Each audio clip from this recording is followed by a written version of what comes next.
Praise the Lord. मैं pastor Simon Kamran को chairman Temple of God Ministries and director TOG TV आपका rejoicing time live with reverend doctor Wilson Kamran में welcome कहता हूं। आज reverend doctor Wilson Kamran ने हमें स्टूडियो में ज्वाइन किया है। Welcome to the show sir.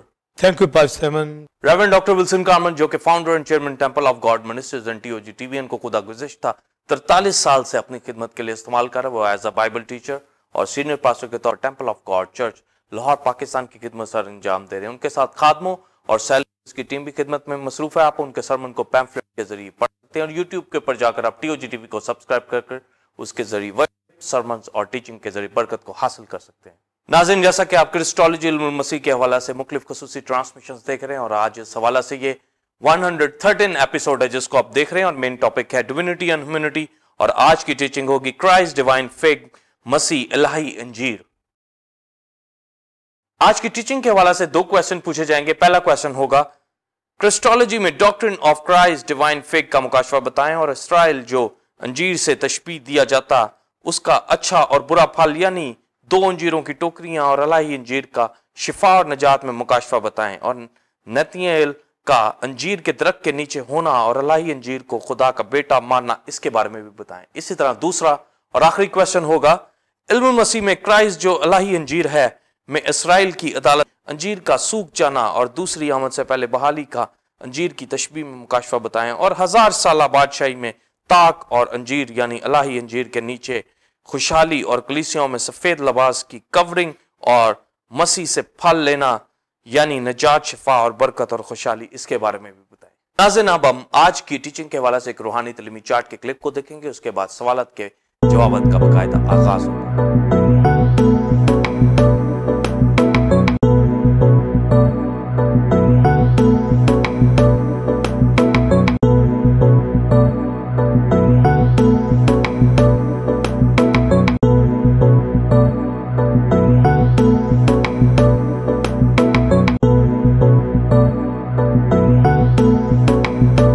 नाज़रीन, आपने रूहानी तलीमी चार्ट के क्लिप को देखा। अब हम अपने पहले क्वेश्चन का answer reverend doctor Wilson Kamran से लेंगे। जी पास साहब। Thank you pastor Simon. पहले चंद हवाला जात पढ़े जाएंगे और बिलीवर्स फिर आज की डॉक्ट्रिन को शेयर किया जाएगा। मरकज 13वां बाब 28वें आयत से 31वें आयत तक। अब अंजीर के दरख्त से एक तमसील सीखो, जो ही उसकी डाली नरम होती और पत्ते निकलते हैं तुम जान लेते हो कि गर्मी नज़दीक है। इसी तरह जब तुम इन बातों को होते देखो तो जान लो कि वो नज़दीक बल्कि दरवाज़ा पर है। मैं तुमसे सच कहता हूँ कि जब तक ये सब बातें ना हो लें ये नस्ल हरगिज़ तमाम ना होगी। आसमान और ज़मीन टल जाएंगे लेकिन मेरी बातें ना टलेंगी। यिर्मयाह 24वां बाब पहली आयत से 3री आयत तक।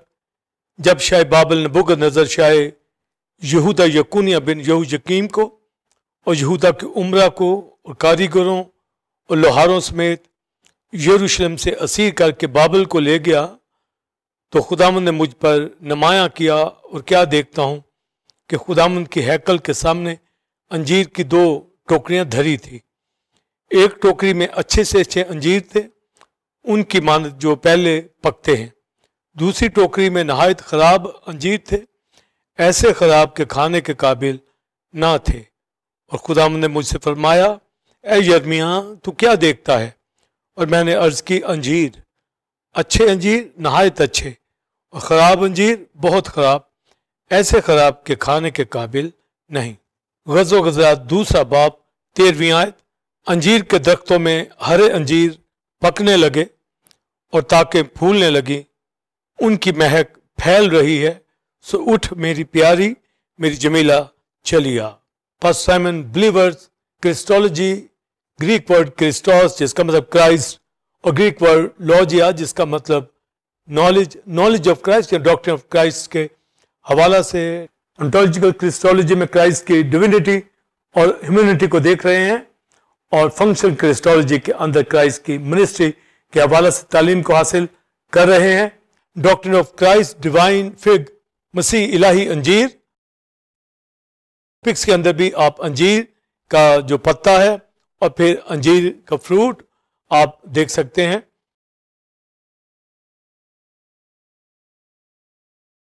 Doctrine of Christ divine fig के हवाला से नहायत अहम एजुकेशन जो क्राइस्ट की सेकंड कमिंग के हवाला से और स्पेशली इज़राइल के हवाला से, वो क्राइस्ट की सेकंड कमिंग से पहले यीशु मसीह जो डिवाइन अंजीर है उसके हवाला से कि वो मसीह यीशु को कबूल करेंगे। मरकज़ के अंजील के अंदर के अंजीर के दरख्त से तमसील सीखो। तो पास्टर साइमन जो फिग ट्री के हवाला से जो पैराबल क्राइस्ट ने दी है, ये तमसील जो नहायत अहम इज़राइल के हवाला से, क्योंकि अभी तक इज़राइल नजात नहीं पा रहा मगर गैर कौमें नजात पा रही हैं, मगर इज़राइल के लोग जो हैं यीशु मसीह की आमद से पहले, और फिग ट्री के अंदर हम इज़राइल की रिडेम्पशन, उसकी एटर्नल जो रेस्टोरेशन है और क्राइस्ट की सेकंड कमिंग, ये आपस में जुड़ी हुई हैं और फिग ट्री से इसका बड़ा ताल्लुक है। जैसा कि इज़राइल के हवाला से हम उसे जंगली ताग या जंगली जैतून के अंदर देखते थे और फिर वो हकीकी अंगूर में शामिल हो गए। इज़राइल को अंजीर के दरख्त से तशबीह दिया गया है, जैसे कि दूसरे दरख्त इज़राइल की अक्कासी ओल्ड टेस्टमेंट के अंदर कर रहे हैं। और जीसस क्राइस्ट जो है जैसे कि वो हकीकी अंगूर है, हकीकी जैतून का दरख्त है। इसी तरह जो हम अंजीर के हवाला से देखेंगे तो इज़राइल को अंजीर के दरख्त से तशबीह दिया गया है। और बाइबल मुकद्दस के अंदर जब अंजीर के दरख्त के हवाला से पढ़ते हैं तो पहले तो हमें बिलीवर्स पता होना चाहिए कि अंजीर का दरख्त, जैसा कि मैंने बताया कि ओल्ड टेस्टमेंट के अंदर जैसे दूसरे दरख्त जो थे अक्कासी करते थे, और तशबीह के अंदर, एनोलॉजी के अंदर जब हम इसको देखते हैं, तशबीहन अंजीर के दरख्त को देखते हैं, तो दूसरे दरख्तों की तरह अंजीर का दरख्त भी पास्टर साइमन बिलीवर तशबीह के अंदर हम देखते हैं कि उसने किस तरह की जिंदगी इज़राइल के अंदर बसर की। तो जो अंजीर के दरख्त की अहमियत हमें मिलती है, इज़राइल की अहमियत थी, और फ्यूचर के अंदर अंजीर के दरख्त के हवाला से जो डिवाइन क्राइस्ट हमारा अंजीर का दरख्त है उसके अंदर इज़राइल की हालत को हम देखेंगे। तो ये जो फिग ट्री के हवाला से है, क्राइस्ट डिवाइन जो फिग है, इसके अंदर सेकंड कमिंग को और इज़राइल का सेकंड कमिंग से पहले मसीह यीशु के अंदर दाखिल होना, इसकी बाबत अंजीर के दरख्त की अहमियत है।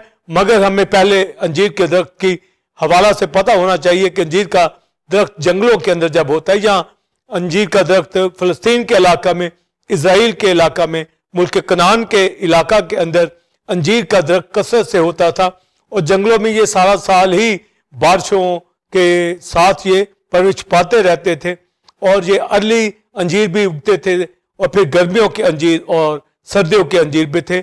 मगर पैराबल के अंदर हमने गर्मियों के हवाला से अंजीर की तशबीह को देखा है, और ये जो जंगलों के अंदर अंजीर होते थे सारा साल इसलिए फल देते थे ताकि जंगल का हर परिंदा, हर जानदार जो है उससे फायदा उठाता रहे।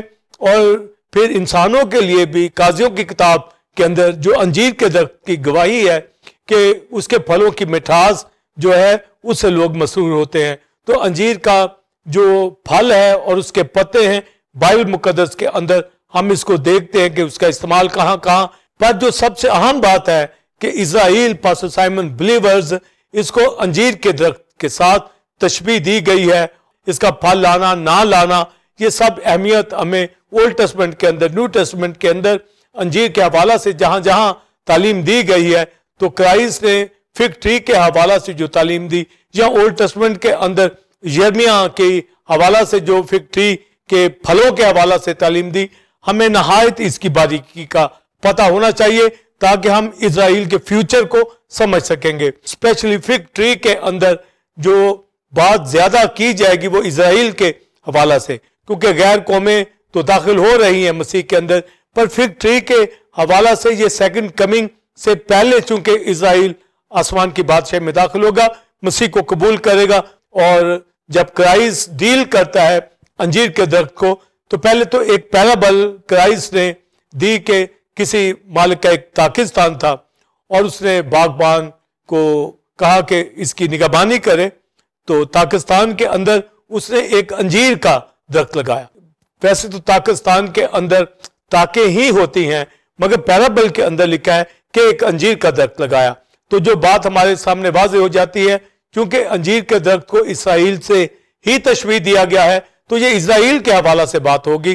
तो लिखा है कि मालिक कहता है बागबान से कि मैं 3 साल से मुसलसल आ रहा हूं और अंजीर का दरख्त फल नहीं देता, इसको काट डाल, ये क्यों जगह को रोके हुए है। तो फिर बागबान कहता है कि इसको रहने दे, इस साल मैं थाला खोदूंगा, खाद डालूंगा, अगर आगे को फला तो खैर, नहीं तो इसके बाद तो इसे काट डालना। तो ये इजराइल के अंदर क्राइस्ट की मिनिस्ट्री जो 3 साल की हमें मिलती है, तो 3 साल के अंदर कहीं भी इजराइल ने यानी इस अंजीर के दरख्त ने कोई रूहानी फल नहीं दिया। और एक वाकया के अंदर तो क्राइस्ट ने इस अंजीर के दरख्त को उसके ऊपर कर्ज किया, लानत की, तो वो अंजीर का दरख्त सूख गया। जब बैतनिया से क्राइस्ट यरूशलेम आ रहा था तो लिखा है कि उसको भूख लगी और वो अंजीर के दरख्त के पास गया और अंजीर के पत्तों को देखा कि उसके अंदर कहीं उसको फल मिले, तो वहां उसको फल नहीं मिला। वैसे तो जब हम अंजीर के दरख्त के हवाला से देखते हैं तो वो गर्मियों के सीजन के अंदर उसका फल लगता है, यानी समर के अंदर, विंटर के अंदर भी, मगर अर्ली फल भी लगता है, यानी किसी वक्त भी उसका फल लिया जा सकता है। तो क्राइस्ट समर से पहले गया है या समर के वक्त या विंटर के वक्त उसको फल नहीं लगा, उसको तो फल लगा हुआ होना चाहिए था, पर चूंकि हम रूहानी बानी सीख रहे हैं तो इजराइल का जब उस दरख्त के हवाला से देखते हैं, जिस तरह 3 साल मुसलसल बागबान के पास मालिक गया कि अंजीर का दरख्त फल क्यों नहीं लाता, तो ये इजराइल की बात है कि इजराइल ने खुदा यहोवा को फल नहीं दिया और वो बेफल रहा। तो जब खुदा का बेटा आया, उसने अंजीर के दरख्त को जाकर देखा कि उसमें से फल ले, तो वो फल उसके अंदर ना मिला। तो क्राइस्ट ने कहा कि जा तुझे अब फल ना लगे, यानी उसके ऊपर कर्ज किया, जिसकी वजह से अंजीर का दरख्त जो है वो सूख गया। जब अगले दिन वहां से गुजरे तो शागिर्दों ने क्राइस्ट से कहा, ये अंजीर का दरख्त जिसके ऊपर तूने लानत की थी, ये ऊपर से लेकर नीचे तक सूख गया है, यानी कि वो रिजल्ट नहीं लाया जिस तरह वो पाकिस्तान में उसको काट देना चाहता था। अब ये इजराइल अंजीर के दरख्त से तशबीह दिया गया है, तो उसका क्राइस्ट को फल ना देना, तो क्राइस्ट ने उसके ऊपर कर्ज किया उसके ऊपर, और इस लानत की वजह से वो सूख गया। तो जो बात पास्टर साइमन बिलीवर्स मैं आपको बताना चाहता हूं, जो फिग ट्री के हवाला से कि इजराइल को उससे तशबीह दी गई है, तो वो फल नहीं लाया, उसने फल नहीं दिया, और यहोवा को उसने फल नहीं दिया। और अगर उसका फल कभी लगा भी, जैसे उसको अर्ली फल लग सकता है, समर में फल लग सकता है, विंटर के अंदर अंजीर के दरख्त को फल लग सकता है, तो जो उसका अर्ली फल था, जब हम होशिया 9वें बाब में पढ़ते हैं, तो वो पहले फल जो इजराइल को लगे वो गैर कौमों को उसने अपना आप दे दिया और गैर मबूदों की परस्तिश की, इबादत की, उसकी कुर्बान गाहें बनाई और यूं तबाही बर्बादी को अपनी जिंदगी के अंदर लिया। यानी उसके बुजुर्गों ने, जो अर्ली बुजुर्ग थे, जो पहले अंजीर के फल थे, वो उन्होंने अपनी जिंदगियां गैर कौमों के हवाले, गैर मबूदों के हवाले कर दी। तो जब क्राइस्ट के पीरियड के अंदर हम देखते हैं तो उन्होंने बिल्कुल फल नहीं दिया, खुदा के बेटे को कबूल नहीं किया, बल्कि उसको रद्द किया। तो जो हमें फिग ट्री के हवाला से जो तालीम मिलती है कि इजराइल का सूख जाना, यानी इजराइल का फल ना देना, क्राइस्ट का उस ट्री के ऊपर कर्ज करना, क्योंकि क्राइस्ट अपने लोगों में आया और आपने उसे कबूल ना किया, तो इजराइल ने यानी अंजीर के इस दरख्त ने फल नहीं दिया। यीशु मसीह खुदा के बेटे को कबूल नहीं किया, पर वो यीशु मसीह की सेकंड कमिंग से पहले कबूल कर लेंगे। और जब ओल्ड टेस्टमेंट के अंदर हम देखते हैं तो हमें वहां पर जो 2 टोकरियों की तमसील मिलती है, और यिर्मयाह को यहोवा खुदा कहता है कि तू क्या देखता है, तो वो एक विजन देख रहा था पास्टर साइमन बिलीवर्स के हैकल के सामने 2 बास्केट्स अंजीर की रखी हुई है, और उन टोकरियों के अंदर अच्छे से अच्छा अंजीर था और एक दूसरी बास्केट के अंदर खराब अंजीर था। तो खुदा ने यिर्मयाह से कहा, यिर्मयाह तू क्या देखता है? तो उसने कहा 2 टोकरी अंजीर की देखता हूं, और उनमें एक में अच्छे अंजीर है और दूसरे में खराब अंजीर है। और अच्छे अंजीर ऐसे अच्छे अंजीर हैं कि नहायत अच्छे हैं, और जो खराब अंजीर है तो वो बहुत ही खराब अंजीर है। तो गोया ये इजराइल की मिसाल दी गई कि हैकल के सामने खुदा की प्रेजेंस के अंदर उनको खुदा की वर्शिप, इबादत के लिए ये टेंपल दी गई थी कि उसकी तरफ रुख करके दुआ करें तो खुदा उनकी सुनेगा, और वो सेक्रीफाइस लाते थे, मगर ये नेशन, इसमें मिले जुले लोग थे, अच्छे अंजीर भी थे और बुरे अंजीर भी थे। और फिर जब इनकी जजमेंट होती है तो नबूकदनेस्सर इनको असीर करके ले जाता है और खुदा यिर्मयाह की मार्फत इनको पैगाम देता है कि जो असीरी में चला जाएगा उनको मैं बचा लूंगा और वापस मुल्क के अंदर ले आऊंगा, और जो नहीं जाएगा, जो यरूशलेम ही के अंदर रहना चाहेगा, बगावत करेगा या मिस्र को या किसी और कंट्री के अंदर चला जाएगा, तो वो परागंदा होगा और कौमों में धक्के खाता फिरेगा और उसके ऊपर हर तरह की लानत और हर तरह की मुश्किल काल वबा होगा। तो ये टोकरियां दिखाकर यिर्मयाह को ये मैसेज दिया गया कि ये जो बास्केट के अंदर अच्छे अंजीर हैं, ये वो इजरायली लोग हैं जो शायद यहूदा की बादशाहत के अंदर है, नबूकदनेस्सर की असीरी में चले गए हैं। तो वो बहुत से लोहारों को और कारीगरों को साथ लेकर बहादुरों को चला गया।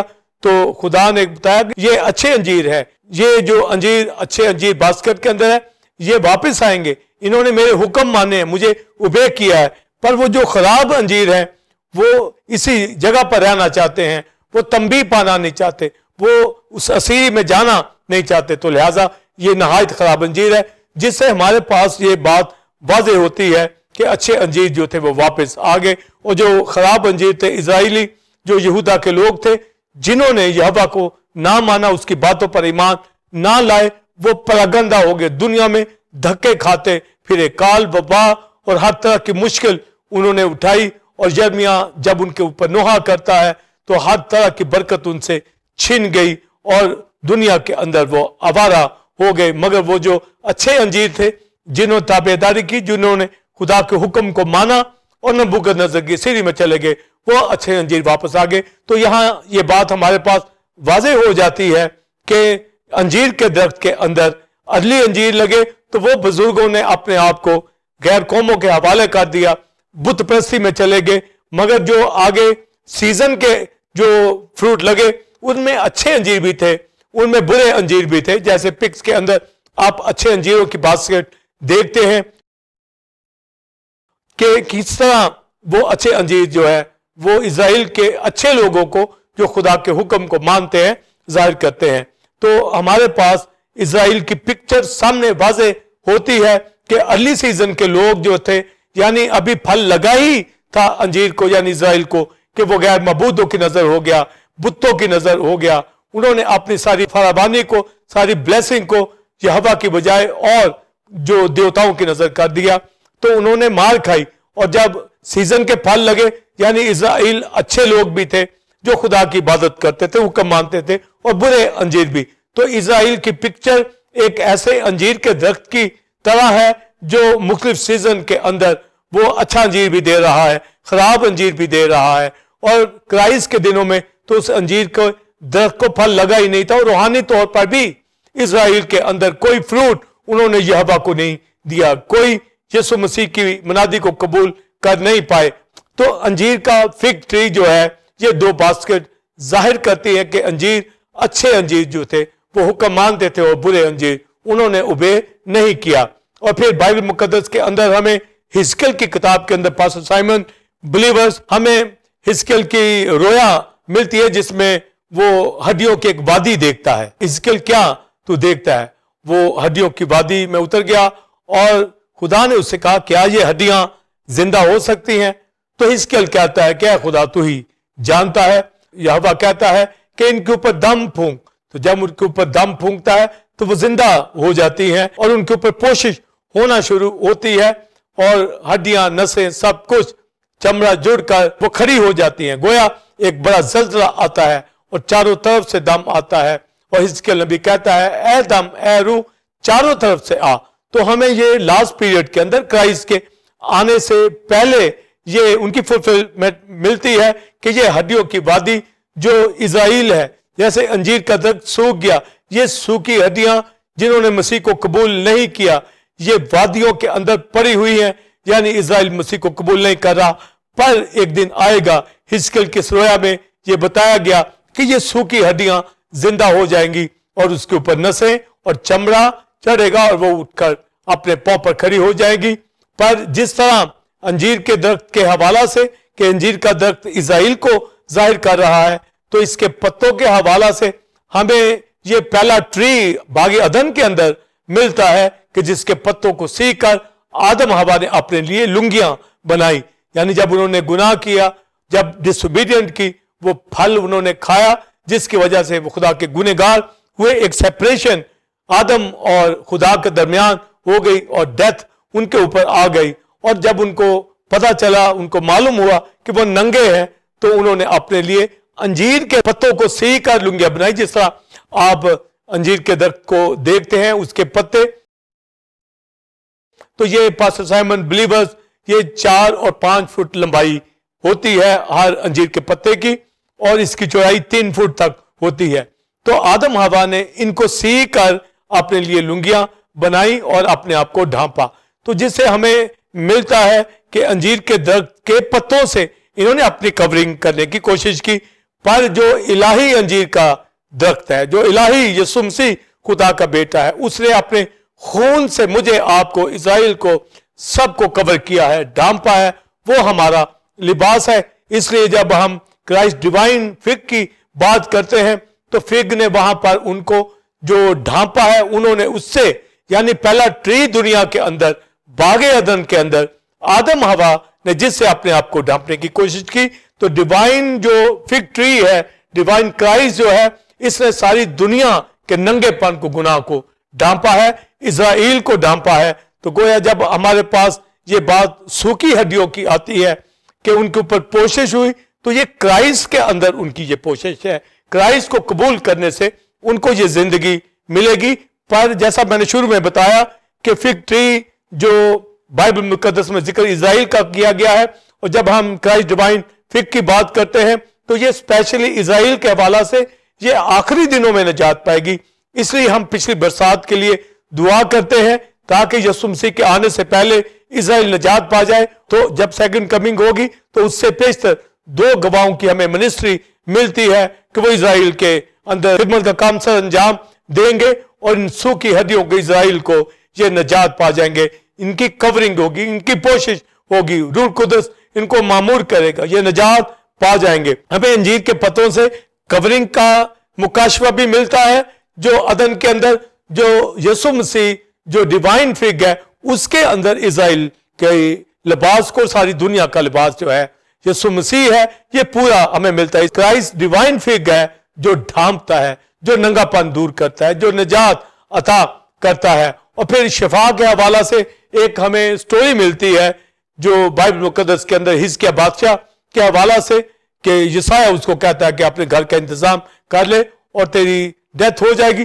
तब वो अपने आप को दीवार की तरफ अपना मुंह करता है और चिल्लाता है, रोता है और खुदा से जिंदगी मांगता है कि मुझे और साल दे ताकि मैं तेरी बंदगी करूं, इबादत करूं। तो जब वो रोता है, चिल्लाता है और प्रेयर उठाता है, तो खुदा यशायाह को भेजकर उसको फिर 15 ईयर्स और दे दिए जाते हैं। जो टांग के ऊपर जख्म था और जिसकी वजह से वो बीमार था, उस बीमारी में मर रहा था, तो यशायाह ने उसको कहा कि उसके ऊपर, जख्म के ऊपर अंजीर की टिकिया को बांध ले। तो अंजीर की टिकिया उसको बांधने से हीलिंग भी हुई, जबकि हीलिंग तो डिवाइन अंजीर की तरफ से है, खुदा की तरफ से है। जिस तरह उन्होंने पत्तों को सेककर नंगापन ढांपा, जिस तरह अंजीर के फल से उन्होंने हीलिंग ली, तो यीशु मसीह खुदा का बेटा जो डिवाइन हमारा फिग है, वो निजात भी देता है, शिफा भी अता करता है। वो इज़राइल को जो सूखी हड्डियां वादियों के अंदर, दुनिया के अंदर बिखरी हुई हैं, गैर कौमें तो ईमान ले आई हैं, गैर कौमें तो निजात पा गई हैं और पा रही हैं और शिफा पा रही हैं, पर एक दिन इज़राइल मसीह के आने से पहले निजात पाएगा। इसलिए पैराबल के अंदर जो बात सिखाई गई है कि जब अंजीर के दरख्त के अंदर आप ये देखो कि कॉम्प्लेन निकल रही है, इस हवाला के ऊपर मैं आगे डिटेल से बात करूंगा। पर जो बात मैं ये खोलना चाहता हूं, क्राइस्ट डिवाइन फिग है, जिस तरह अंजीर पहला दरख्त जो हमें अदन के अंदर मिलता है, उन्होंने ऑर्डिनरी तौर पर, टेम्पररी तौर पर अपनी कवरिंग अंजीर से ली और हिजकिय्याह ने शिफा अंजीर के फल से ली। तो क्राइस्ट हमारा डिवाइन फिग है जो निजात देता है, शिफा देता है। और उसने नतनेल के ऊपर अपना आप जाहिर किया कि वही इलाही फिग ट्री है कि निजात देता है, शिफा देता है। और इज़राइल को भी निजात देगा। और नतनिएल की मिसाल से मैं बताना चाहूंगा। पास्टर साइमन बिलीवर्स तशबीहन जो अंजीर का दरख्त इस्राएल को जाहिर करता है, ये मसीह की दूसरी आमद से पहले निजात पाएगा। मसीह की दूसरी आमद से पहले यीशु मसीह को ये कबूल कर लेंगे। जिस तरह नतनिएल ने कबूल किया, इसी तरह बहुत से इसराइलियों ने मसीह के वक्तों में कबूल किया। पर जो मेजॉरिटी है, इनकी मुकम्मल बहाली है, मुकम्मल इनकी निजात है। हड्डियों की वादी जो इनसे भरी पड़ी है, ये मसीह के आने पर इनकी कोशिश होगी, ये इलाही अंजीर से ढांपे जाएंगे। और नतनिएल ने अपने आप को ढांप लिया। नतनिएल के पास फिलिप्पस आता है और उसको कहता है कि आ मैं तुझे मसीह के पास लेकर जाऊं, मसीह हमें मिल गया है। तो नतनिएल फिलिप्पस से पास्टर साइमन ये कहने लगा कि क्या नासरत से कोई अच्छी चीज पैदा हो सकती है? तो ये उसने क्वेश्चन फिलिप्पस से कहा और मसीह को देखने के लिए नतनिएल बिलीवर्स पास्टर साइमन फिलिप्पस के साथ नतनिएल आ रहा था। जब अभी दूर ही से क्राइस्ट ने उसको देखा, नतनिएल को आता, तो नतनिएल से कहा कि तू फिल हकीकत हकीकी इसराइली है, तुझ में मकर नहीं है। तो वो चौंक गया नतनिएल और उसने कहा कि तू मुझे कहां से जानता है? तो उसने कहा जब तू अंजीर के दरख्त के नीचे था और फिलिप्पस ने तुझे बुलाया, मैंने तुझे देखा। एकदम से कोई और उसने बात नहीं की। उसने कहा ऐ नबी, तू जिंदा खुदा का बेटा मसाया है, तू इसराइल का बादशाह है। तो मसीह पर ईमान ले आया। तो क्राइस्ट ने कहा ऐ नतनिएल, क्या तू इसलिए ईमान लाया है कि मैंने तुझे अंजीर के दरख्त के नीचे देखा? ये कहा तो तू इससे भी बड़े बड़े माजरे देखेगा और फिर खुदा के फरिश्तों को इब्ने आदम के ऊपर चढ़ते और उतरते देखेगा। तो ये बातचीत जो हो रही है नतनिएल से, ये विजन की बाबत बातें हो रही है। इसका मतलब है जब नतनिएल अंजीर के दरख्त के नीचे था तो इजराइल के अंदर जो अंजीर का दरख्त था, एक तो अंजीर का दरख्त इसराइल की पहचान थी, दूसरा ये पीस के लिए था, ये सिक्योरिटी के लिए था। इसके नीचे गेस्ट को बिठाते थे, इसके नीचे ये प्रेयर भी करते थे। तो ये एक अहम ट्री था। और बाइबल मुकद्दस के अंदर हमें मिलता है कि इजरायली अपनी ताक और अंजीर के दरख्त के नीचे ये आराम करते थे। तो ये प्रॉस्पेरिटी की अलामत था। तो ये अंजीर के दरख्त के नीचे बैठा, ये प्रेयर में था। तो गोया इसने प्रेयर के अंदर कुछ बातें खुदा के सामने रखी की, जिस तरह यकूब की लाइफ हमें मिलती है, क्योंकि यकूब को इसराइल का लक़ब दिया गया और इसको भी कहा गया तू फिल हकीकत इजराइली है। तो गोया नतनिएल का भी नाम फौरन बदल कर इजराइल रख दिया गया। तो जिस तरह यकूब के अंदर कोई मकर नहीं था, जिस तरह यकूब के अंदर कोई धोखा नहीं था। लोग तो यकूब का मतलब धोखेबाज लेते हैं, मगर वो धोखेबाज नहीं। यकूब का मतलब इसका रूट अकब से है, ताकुब करने वाला, पीछा करने वाला। तो इसने बरकत का पीछा किया और ईसाऊ से वो बरकत जो है ले ली। तो ये धोखेबाज नहीं, इसमें मकर नहीं है। तो इस्राएल के हवाला से जब भी जो नाम रखा गया यकूब का, तो खुदा के बेटे ने भी नतनिएल को वो नाम दिया। इसका मतलब है यकूब इस बरकत के अंदर था, यकूब बियाबान के अंदर था और वहां उसने एक सीढ़ी को देखा कि फरिश्ते ऊपर जा रहे हैं और नीचे आ रहे हैं। और यही बातें इससे नतनिएल से की जा रही हैं कि तू अंजीर के दरख्त के नीचे था, मैंने तुझे देखा।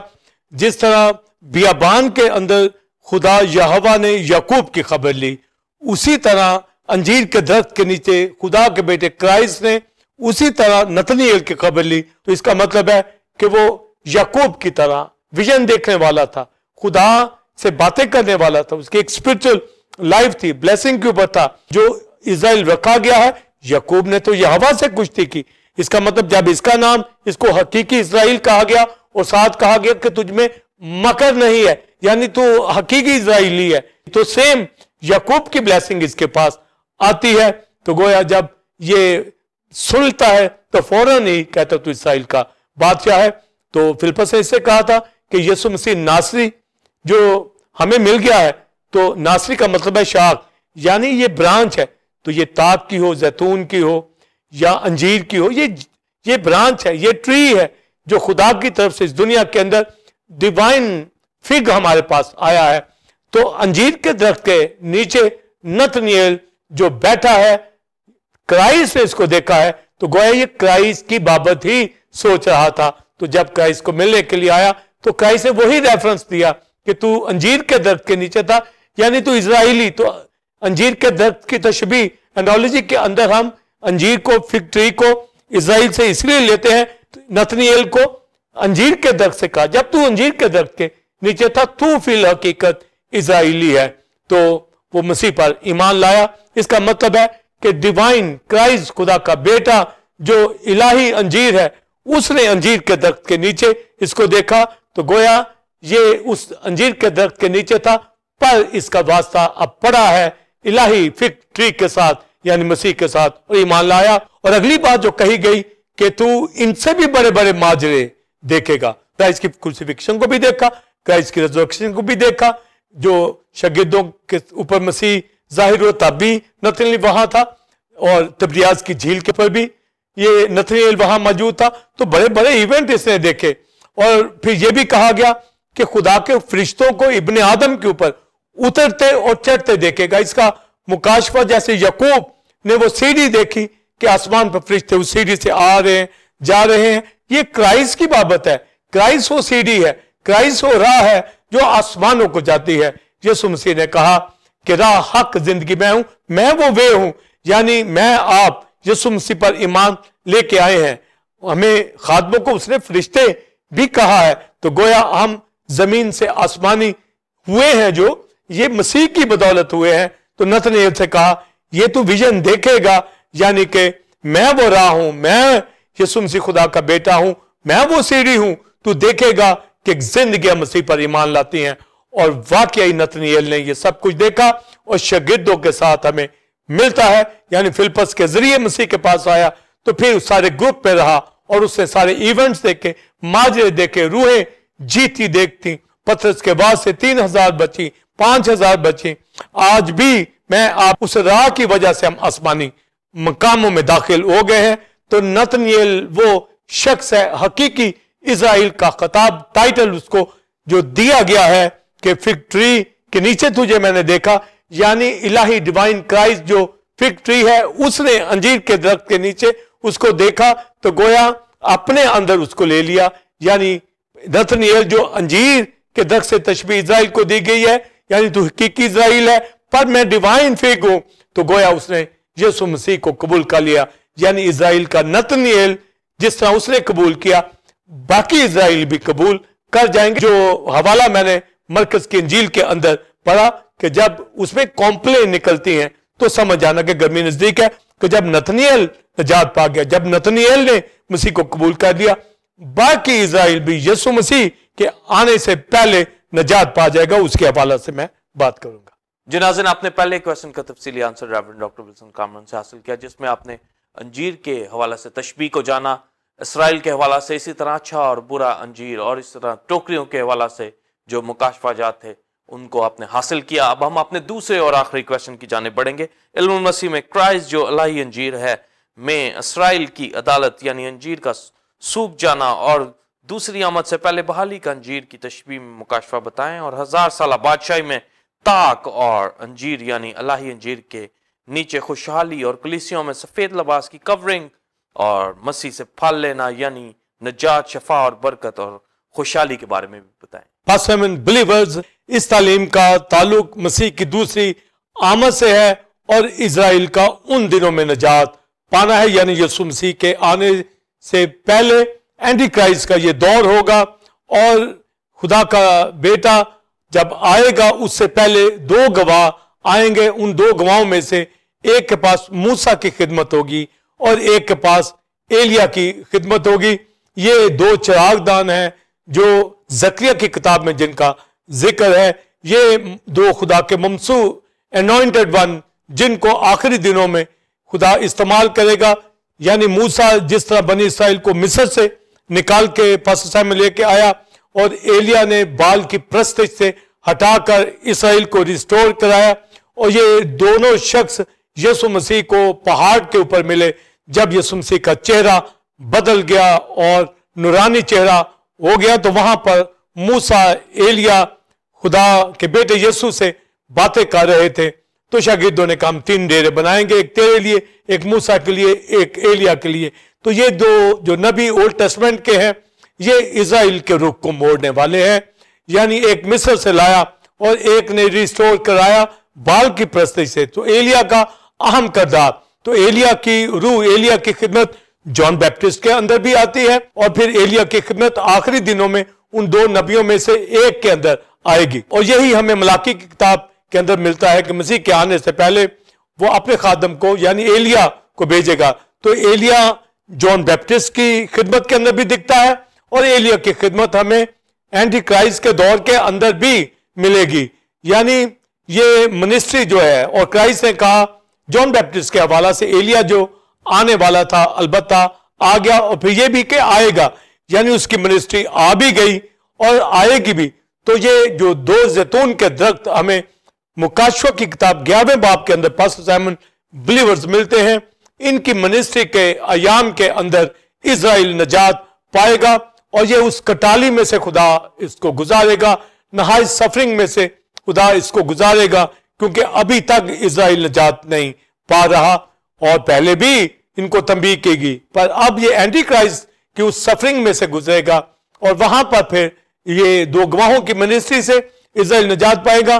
तो यानी ये अंजीर के दरख्त की कॉम्पलें जब निकलती हैं, तो ये पैराबल के अंदर बताया गया, अंजीर के दरख्त से एक तमसील सीखो। तो वहां पर ये लेसन दिया गया है, सबक दिया गया है कि अंजीर के दरख्त के अंदर कैसे फल लगता है, उसकी कोम्पल क्या कैसे निकलती है, और फिर क्या सीजन आता है। तो पास्टर साइमन बिलीवर्स वहां जो बात लिखी है, जो ही अंजीर के दरख्त की डाली नरम होती है और उसके पत्ते निकलते हैं, जो ही उसकी डाली नरम होती है, कोम्पलें निकलती हैं और उसके पत्ते निकलते हैं, तो आगे लिखा समझ लेना कि गर्मी नजदीक है। यानी जो समर से पहले इसका निकलना, फूटना, यह बताता है कि गर्मी का, समर का सीजन शुरू होने वाला है।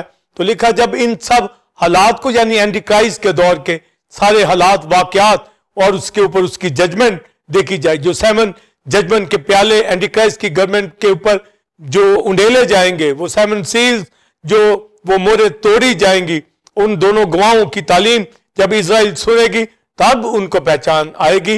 ये जो एंटी क्राइस्ट है, ये उनका मसाया नहीं है, ये तो एंटी क्राइस्ट है, ये तो उनको सफरिंग दे रहा है, ये तो मसीह से दूर कर रहा है।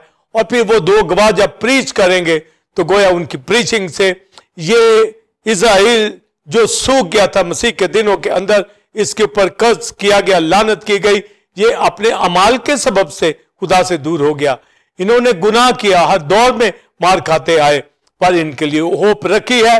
लिखा जो ही अंजीर के दरख्त के अंदर कॉम्पले देखे, तो ये अंजीर का दरख्त जब जमीन के ऊपर कॉम्पल देता है तो गर्मी आती है।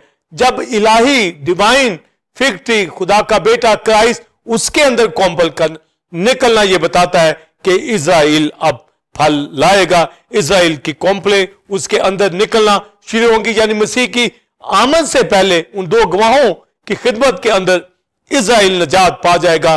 तो गोया जब हम अंजीर के दरख्त की कॉम्पल देखते हैं, तो इसका मतलब है गर्मी नजदीक है।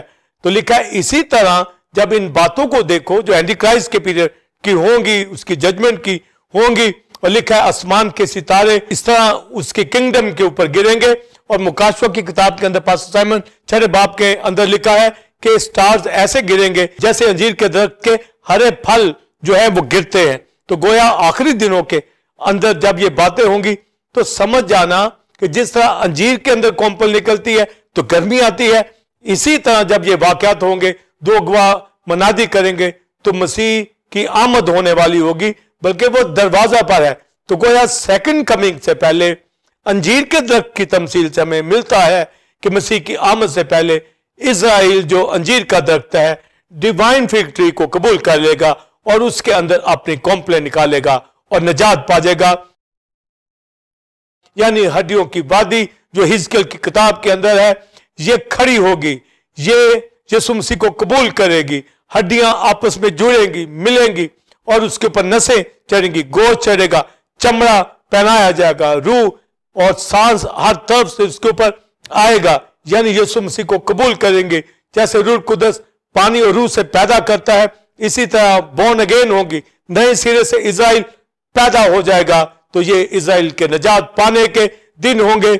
यानी फिग ट्री के अंदर जैसे कॉम्पल निकलती है कि गर्मी नजदीक है, यीशु मसीह की आमद से पहले फिग ट्री की मिसाल से हमें पता चलता है इलाही फिग ट्री क्राइस्ट खुदा का बेटा, उसमें इजराइल का कॉम्पल का निकलना उसकी सेकंड कमिंग के ऊपर होगा, यानी दरवाजे पर होगा। उससे पहले दो गवाहों की खिदमत से इजराइल मुकम्मल तौर पर नजात पा जाएगा और हील होगा, अपने गुनाह को छोड़ेगा। जिस तरह आदम हवा ने अंजीर के पत्तों को सेककर लुंगियां बनाई और जिस तरह हिजकिया अंजीर के फल से उसने शिफा पाई, टिकिया को बांधा, इसी तरह खुदा का बेटा जो मुकम्मल नजात देता है, मुकम्मल हमारा सफेद लिबास हमें पहनाता है, हमारे गुनाहों को धोता है, हील करता है, नजात, शिफा, प्रोस्पेरिटी उसी से है।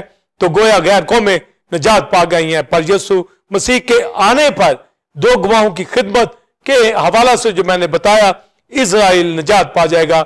यानी अब वो अंजीर के पत्तों की लुंगियां सी कर नहीं पहनेगा आदम की तरह, बल्कि यीशु मसीह जो हकीकी हमारा लिबास है उसको पहन लेगा, उसको ज़ेबतन करेगा और अपनी जिंदगी मसीह के साथ जोड़ेगा।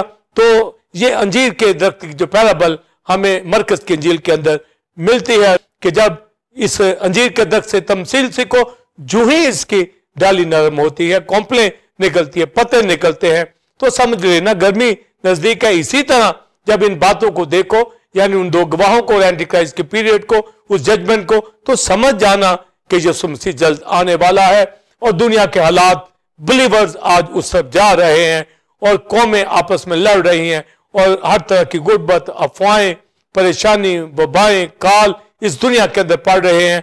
और ये जो दौर जा रहा है, ये यीशु मसीह जल्द आने वाले की तरफ ये हालात बता रहे हैं।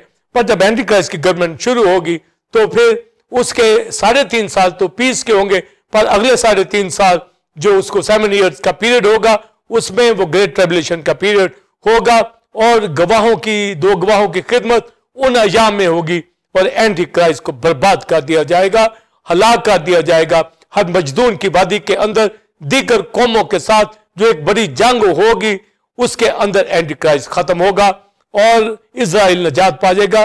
तो जैसे अंजीर के दरख्त के अंदर कोंपल निकलती है तो हमें पता चलता है गर्मी है, आने वाली है, इसी तरह यीशु मसीह के ठीक आने से पहले इन हालात को देखते हुए जब हम देखेंगे तो गोया इजराइल उन दिनों में पास्टर साइमन बिलीवर नजात पाएगा, जिस तरह उसने नथनेल को नजात दी। और हकीकी इजराइल वही है जो खुदा के बेटे पर ईमान लाते हैं। और नथनेल ने कहा तू जिंदा खुदा का बेटा मसीह है, इजराइल का बादशाह है। तो इजराइल भी मसीह की सेकंड कमिंग के ऊपर उस इलाही फिग ट्री, यानी उस इलाही फिग के ऊपर ईमान लाएंगे, उस डिवाइन क्राइस्ट डिवाइन फिग के ऊपर ईमान लाकर कोंपल निकालेंगे और उसका हिस्सा बनेंगे। यानी इजराइल मसीह की सेकंड कमिंग के ऊपर नजात पा जाएगा और ये हड्डियों की वादियों के अंदर, यानी ये मुर्दा इजराइल नजात पा जाएगा। इसके ऊपर पोशिश होगी। ये पोशिश अंजीर के पत्तों की तरह जो अदन के अंदर थे उस तरह की नहीं, ये इलाही पोशिश, ये खुदा का बेटा अपने खून से जो उसने बहाया है, इजराइल नजात पा जाएगा। तो गोया इजराइल के ऊपर ये पोशिश, यीशु मसीह जो हमारा लिबास है, उस पर ईमान लाकर ये नजात पा जाएगा। और गज़ो गज़रात के अंदर अंजीर के दरख्तों के अंदर हरे अंजीर पकने लगे और उसकी ताकें फूलने लगी है और उसमें लिखा है कि जाड़ा गुजर गया, मींह बरस चुका और जमीन के ऊपर फूलों की बहार है और कुमरियों के चहचहाने की, परिंदों के चहचहाने की आवाजें हैं, क्योंकि अंजीर के हरे दरख्तों में अंजीर पकने लगे हैं। यानी क्राइस्ट खुदा का बेटा जो इलाही फिग है, जब वो आएगा तो अंजीर के दरख्त जो है फूलना शुरू होंगे, पकने लगेंगे। अंजीर कच्चे हरे अंजीर जो है ये पकना शुरू होंगे। लिखा है बारिश हो चुकी, मींह बरस चुका, जाड़ा गुजर गया, अब कुमरियों के चहचहाने का वक्त है। यानी यीशु मसीह के आने पर इजराइल नजात पा जाएगा और गैर कौमें जो ऑलरेडी कलीसिया का हिस्सा बन गई हैं तो कलीसिया में शामिल होकर ये चहचहाएंगे, खुदावंद की प्रस्तुति करेंगे।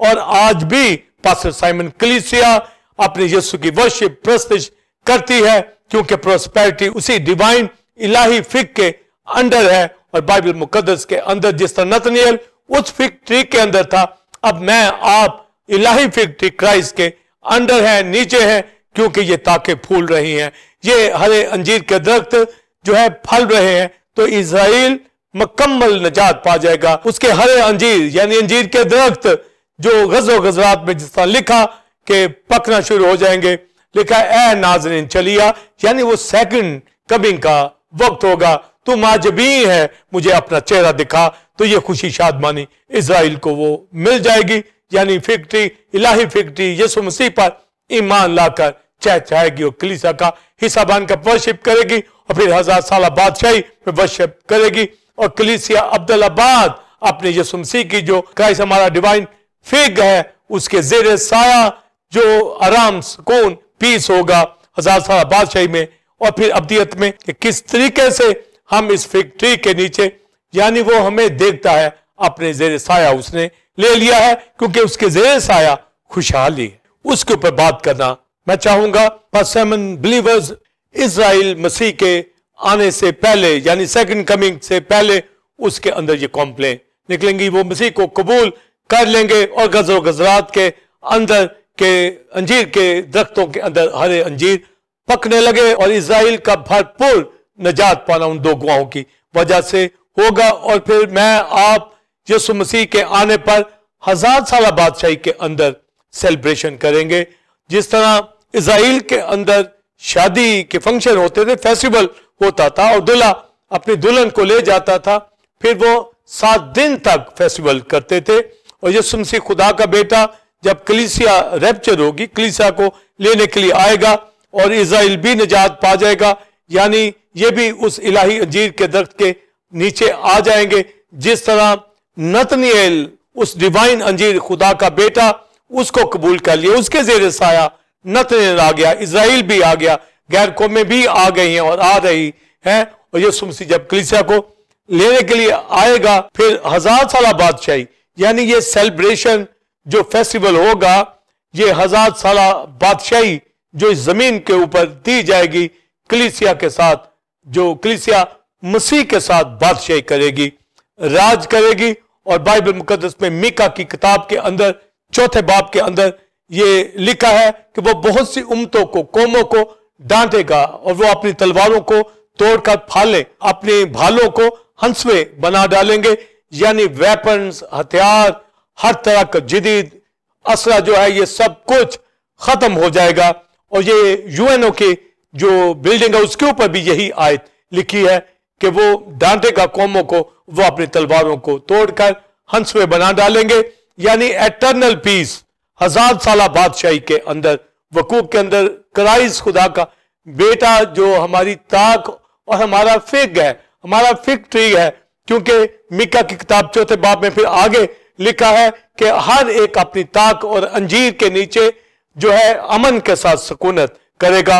1000 साल बादशाही के अंदर ये एटर्नल पीस मिलेगा जो यूएनओ तो नहीं ला सकती, पर वो कोशिश करती है, मुल्क कोशिश करते हैं, पर एटर्नल पीस 1000 साल बादशाही में खुदा का बेटा जो डिवाइन फिग है उस अंजीर के दरख्त के नीचे हम बैठेंगे। तो लिखा है हर एक अपनी ताक, हर एक अपनी अंजीर के नीचे जो है वो अमनो अमान से रहेगा। तो गोया ये क्राइस्ट की बाबत प्रोफेसी है कि खुदा का बेटा जो डिवाइन फिग है उसके जेर साया खुशहाली है, उस ब्रांच के जेर साया खुशहाली है। जिस तरह अंजीर के दरख्त के नीचे इज़राइल अपने आप को रखता था, पीस में रखता था। और फिर हमें सलातीन की किताब के अंदर भी सुलेमान के पीरियड के अंदर यह मिलता है कि सुलेमान के पीरियड में इतना अमन था, इतना पीस था कि हर एक अपनी ताक अंजीर के नीचे प्रॉस्पर था, खुशहाल था, अमन के साथ रहता था, कोई जंग वहां पर नहीं थी। तो सुलेमान से बड़ा जो सुलेमान खुदा का बेटा, उसकी बादशाही के अंदर यही लिखा है कि हर एक अपनी ताक और अंजीर के। मगर सुलेमान के पीरियड के अंदर तो जो प्लांट ताक और अंजीर के थे उसके साए में रहते थे, पर 1000 साल बादशाही के ताक और फिग जो है हमारा खुदा का बेटा मसाया, जो हमारा दूल्हा, जो 1000 साल बादशाही के अंदर हम सेलिब्रेशन उसके साथ करेंगे और अमन होगा, पीस होगा, कोई जंग ना होगी और कौमों को डांटेगा और वो अपनी तलवारों को तोड़कर फाड़ लें, अपने भालों को तोड़कर हंसुए बना डालेंगे, यानी अमन होगा, पीस होगा। और फिर लिखा है हर एक अपने मबूद के नाम से कहलाएगा, पर हम अपने खुदावंद खुदा के नाम से यानी मसाया के नाम से, जो हमारा इलाही डिवाइन फिग है, उसके नाम से कहलाएंगे। उसके जेरे साया खुशहाली है, उसमें पीस है। जिस तरह सुलेमान के वक्त में हर कोई अपनी ताक अंजीर के नीचे था, जिस तरह नतनिएल अंजीर के नीचे था, इज़राइल को उसने हकीकी, नतनिएल को हकीकी इज़राइली कहा। इसी तरह मैं आप जो हकीकी इज़राइली यानी खुदा के बेटे पर ईमान ले आए हैं, वो खुदा के लिपालिक फर्जंद है, वो उस अंजीर के साए के नीचे होंगे, वो अमन से रहेंगे, उसकी कवरिंग के अंदर रहेंगे। तो हमारे पास जो खुशखबरी है आज भी कलीसियों के अंदर, मैं आप जो सफेद लिबास पहने हैं, हमने मसीह को पहन लिया है, उसके खून से अपनी पोशाक को धोया है। और मुकाशवा में कलीसियों को यही लिखा है, उसके खून से अपनी पोशाक को सफेद करना। जिन्होंने अपने जामे उसके खून से धोए हैं वही उसकी वर्शिप उठाएंगे। और हमें कलीसियों में वर्शिप को उठाना है, प्रस्तिश करनी है, क्योंकि 1000 साल बादशाही में जिस तरह उस अंजीर के साये में हम खुशहाल अमन रहेंगे, इसी तरह आज भी हमारा यीशु मसीह खुदा का बेटा, उसके जेरे साया खुशहाली है। हमारा किंग है, हाई प्रीस्ट है, वो खुदा के दाहिने हाथ बैठा हमारी शिफायत करता है। कलीसिया क्षमादान में रहता है, फिरता है, हमें जिंदगी देता है, खुशहाली देता है। तो pastor Simon believers temple of God की कलीसिया हमें हमेशा शादमान रहना है, एक पीस हमारे अंदर हो, क्योंकि हम ऐसे डिवाइन फिक के जेरे साया है जिसको नतनिएल ने कबूल किया। फौरन इस टर्म से उसने यीशु मसीह को पहचान लिया कि वो इज़राइल का बादशाह है। ये 1000 साल बादशाही के अंदर उस पीस को हम फिक से ही तशबीह दे सकते हैं। तो एनोलॉजी के अंदर जब हम तशबीहन अंजीर के दरख्त को देखते हैं, तो उसमें जो खुशहाली सुलेमान के पीरियड के अंदर थी, क्राइस्ट के दौर में 1000 साल बादशाही में होगी। तो क्राइस्ट हमारा डिवाइन जो फिग है, उसके जेर साया खुशहाली है, वो निजात देता है। और आदम हवा की तरह ये पत्ते कवरिंग के लिए नहीं, यीशु मसीह जो डिवाइन फिग है, हमेशा के लिए उसने हमें पाक किया है, और ये लिबास हमारा उसने हमें दे दिया है। और लदूकिया की कलीसिया को यही कहा गया, तो गरीब खार नंगा है तो आग में तबाया हुआ सोना मुझसे खरीद ले, और सफेद पोशाक ले ले, ताकि अपनी बरंगी, अपना नंगापन ढांप सके। जो दुनिया के अंदर है वो खुदा से दूर, और जो दुनिया के अंदर है वो उस लिबास के अंदर नहीं है। तो गोया जब यीशु मसीह खुदा का बेटा, pastor Simon believers divine fig है, उसका लिबास हमें ढांपता है, तो वो हमें लिबास देता है, वो कवरिंग देता है। आज कलीसियों के अंदर हम कवरिंग के अंदर रहे, ना कि आदम हवा की तरह ऑर्डिनरी कवरिंग के अंदर रहने वाले वो इस दुनिया के अंदर हेल में जाएंगे। पर जो यीशु मसीह पर ईमान लाएंगे, जैसे नतनिएल ले आया, जिस तरह मैं आप दुनिया के बिलीवर्स टेंपल ऑफ गॉड की कलीसिया ले आई, इज़राइल भी मसीह के आने पर नजात पा जाएगा, यानी अंजीर के दरख्त में कॉम्प्लेन निकलेंगी। तो इसका मतलब है यीशु मसीह आने वाला है। यीशु मसीह का आना ही ये बताता है कि अंजीर का दरख्त फलने लगा है, यानी यीशु मसीह को इज़राइल भी कबूल कर लेगा, और मुकम्मल तौर पर फिर 1000 साल बादशाही में हम उसकी वर्शिप करेंगे, उसके साथ रहेंगे, अब्दुल्लाबाद उसके साथ बादशाही करेंगे, और हमें वहां वर्शिप उठानी है 1000 साल बादशाही में। तो आज क्यों नहीं, आज भी कलीसियों के अंदर जो फेलोशिप करते हैं, रूह सच्चाई से, दिल से रिफाकत करते हैं, उसकी वर्शिप उठाते हैं, उनको पता है कि उस इलाही फिग ट्री के नीचे हैं, जिस तरह नतनिएल ने कबूल कर लिया और उसको कहा गया तो फिर हकीकत इज़राइली है, तुझ में मकर नहीं। वो बड़े बड़े विजन देखते हैं, वो बड़े बड़े माजरे देखते हैं, और हम यीशु मसीह का बड़ा इवेंट, बड़ा माजरा कि वो मर गया, मुर्दों में से जी उठा। डिविनिटी, ह्यूमैनिटी के अंदर यही मसीह की पहचान, खुदा का बेटा तजस्सुम के अंदर आया, इनकारनेशन के अंदर उसने अपनी जान मेरे लिए, आपके लिए कुर्बान की। वो मर गया, मुर्दों में से जी उठा, बाप के दाहिने हाथ बैठा है, जल्द आने वाला है। हम दुआ कर रहे हैं पिछली बरसात के लिए कि क्राइस्ट की आमद से पहले इज़राइल नजात पा जाए। तो ये फिग ट्री के अंदर उनका आना है, पर ये डिवाइन फिग के अंदर आना है। जिस तरह फिग की कॉम्पल और पत्ते निकलते हैं तो गर्मी नजदीक है, और जो ही इज़राइल कबूल करना शुरू करेगा मसीह को, तो इस इलाही फिग के अंदर वो उनको ले लेगा, और फिर इज़राइल नजात पा जाएगा, और कलीसिया के साथ मिलकर ये कुमरियों की तरह चहचहाएगा। और जिस तरह परिंदे बागों में चहचहाते हैं, जैसे मैं आप आज यीशु मसीह की वर्शिप उठाते हैं, उसके गीत गाते हैं, हर ईमानदार वर्शिप करे, गीत गाए, कलाम का शिरमा उसके साथ रहे, उसको मालूम हो कि यीशु मसीह खुदा का बेटा डिवाइन फिग है हमारा और उसके जेर साए खुशहाली है। 1000 साल बादशाह में फिर अब्दुल आबाद उसकी बादशाही के अंदर रहेंगे। इसलिए दुनिया में हमें कोई काल वबा का डर नहीं होना चाहिए, कोई मायूसी नहीं होनी चाहिए। हमें हमेशा तरोताजा रहना है, हमें हमेशा वर्शिप उठानी, हमें हमेशा खुश रहना है कि उसने हमें अपने आप में ले लिया है। इज़राइल की तरह नहीं कि अभी वो लानत के नीचे है, अभी वो सूखे हुए हैं।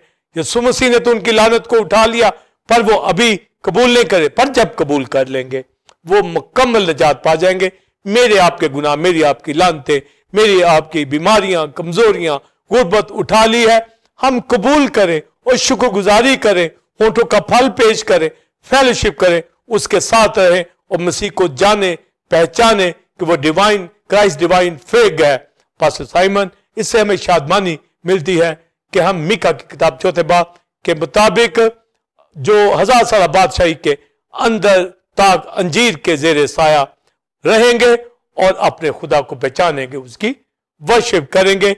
हर ईमानदार अपने अंजीर के दरख्त के नीचे बैठेगा, यानी डिवाइन क्राइस्ट के साथ अब्दुल आबाद बादशाही करेगा और 1000 साल बादशाह में। और आज कलीसियाओं के अंदर भी वो बादशाह है, हम उसकी बादशाही, उसके जेर साया, उसकी वर्शिप करें और शुक्र करें कि वो हमारा डिवाइन फिग है। लिहाजा pastor Simon believers temple God की कलीसिया दुनिया के मुकद्दसों क्रिस्टोलॉजी की तालीम को समझता हुआ, doctrine of Christ divine fig को जानता हुआ, रिजॉइसिंग टाइम के अंदर टीओजी चैनल के ऊपर दाऊद की आयत के साथ, ऐ खुदा मुझे अपने फरमान की राह पे चला क्योंकि इसी में मेरी खुशी है। God bless you. जी नाज़रीन, उम्मीद है कि आज की इस टीचिंग से, जो कि मसीह अलाही अंजीर के हवाले से गहरे मुकाशवाजात थे, आपने इनको रेवरेंड डॉक्टर विल्सन कार्मन से हासिल किया। आप इस तालीम को दूसरे लोगों के साथ भी शेयर करें ताकि वो भी इससे बरकत को हासिल करें। नाज़रीन, आप टेंपल ऑफ गॉड चर्च को ज्वाइन कर सकते हैं और संडे सर्विस का टाइम 9 से 12 बजे। और इस जुलाई से रेवरेंड डॉक्टर विल्सन कार्मन ने न्यू सीरीज का आगाज किया है जो कि स्पिरिचुअल योग के हवाला से, जिससे लोग बरकत को हासिल कर रहे हैं। आप भी आए, दूसरों को मिलाएं। इसी तरह बुध के रोज शाम 7 से 9 बजे बाइबल स्टडी होती है, जिसमें यिर्मयाह की किताब के हवाला से reverend doctor Wilson Kamran teaching दे रहे हैं और इसमें दूसरे खादम दूसरी कलीसियों से ज्वाइन करते हैं और बरकत को हासिल करते हैं। अगले जुमा ठीक 8 बजे इसी वक्त आपकी खिदमत में एक नए टॉपिक के साथ हाजिर होंगे जो कि इसी तरह खुदा के मुकाशवात और भेदों से भरपूर होगा। तब तक के लिए इजाजत दीजिए। God bless you all. God bless Pakistan. आमीन।